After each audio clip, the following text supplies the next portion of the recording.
davam edək. Elə Abilin də qeyd etdiyi kimi böyük qayıdış proqramının icrası uğurla aparılır. Bu dəfə Ağdam rayonunun yenidən qurulan Sarıcalı kəndinə köç prosesi baş tutub. Onu da qeyd edək ki, Qarabağda və Şərqi Zəngəzurda ora köçürülən keçmiş məcburi köçkünlərlə yanaşı bu bölgədə aparılan layihələrin icrasında çalışan, yenidən fəaliyyətə başlamış səhiyyə, təhsil, mədəniyyət, turizm, sənaye, energetika müəssisələrində işləyən ümumilikdə 40 minə yaxın insan yaşayır.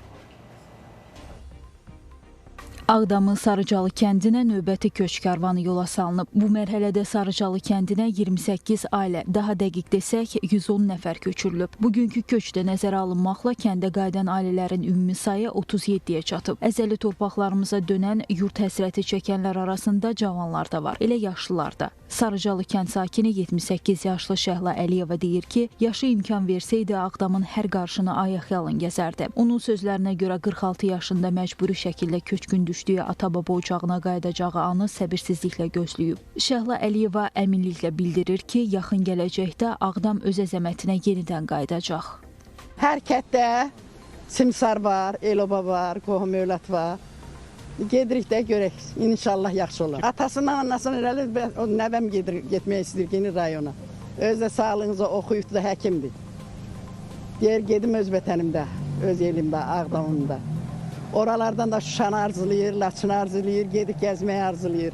Əlbət ki, yenə deyirəm vətən yaxşı. El-obasına qayıdan hər bir sakin kimi Dərya Cəfərova da rəşadətli Azərbaycan ordusuna minnətdarlığını ifadə edir. Ölkəmizin azadlığı və suverenliyi uğrunda canlarını qurban vermiş şəhidlərimizə rəhmət, qazilərimizə isə şəfa diləyir. Vurğulayır ki, illərdir gözlədiyi günün sevincini yaşayır. Dərya Cəfərova yurdundan tək didərgin düşdüyü halda indi ailəsi ilə geri döndüyünü deyir. 28 yaşım var idi, indi 55 yaşım var, çox şükür bu günə. Oğlum, gəlinim, həyat yoldaşım, böyük oğlum. Artıq bizim planlarımızdan keçib, indi evlatlarımız üçün yaşayacağıq bugündən belə, nəvə nəticələrimiz üçün. Allah nəsib eləsə, qismət eləsə. Qeyd edək ki, işğaldan əvvəl Ağdamın Sarıcalı kəndində 239 ailədən ibarət 1024 nəfər yaşayıb. Rəsmi qeydiyyatla kəndin 425 ailə, 1873 nəfərdən ibarət əhalisi var. Yenidən inşası layihələndirilən kəndin ümumi ərazisi 123 hektardan çoxdur. Ümumilikdə kənddə 2 mərhələ üzrə 425 fərdi evin inşası nəzərdə tutulub. Burada əhalinin məşğulluğunun təmin edilməsi üçün hər cür şərait yaradılıb. Təhsil, iqtisadi, sosial və məişət təyinatlı müxtəlif müəssisələr, klub, icma və mədəniyyət mərkəzləri tikilib. Burada sosial məsələlər də öz həllini tapıb. Kənd daxili yollar, elektrik,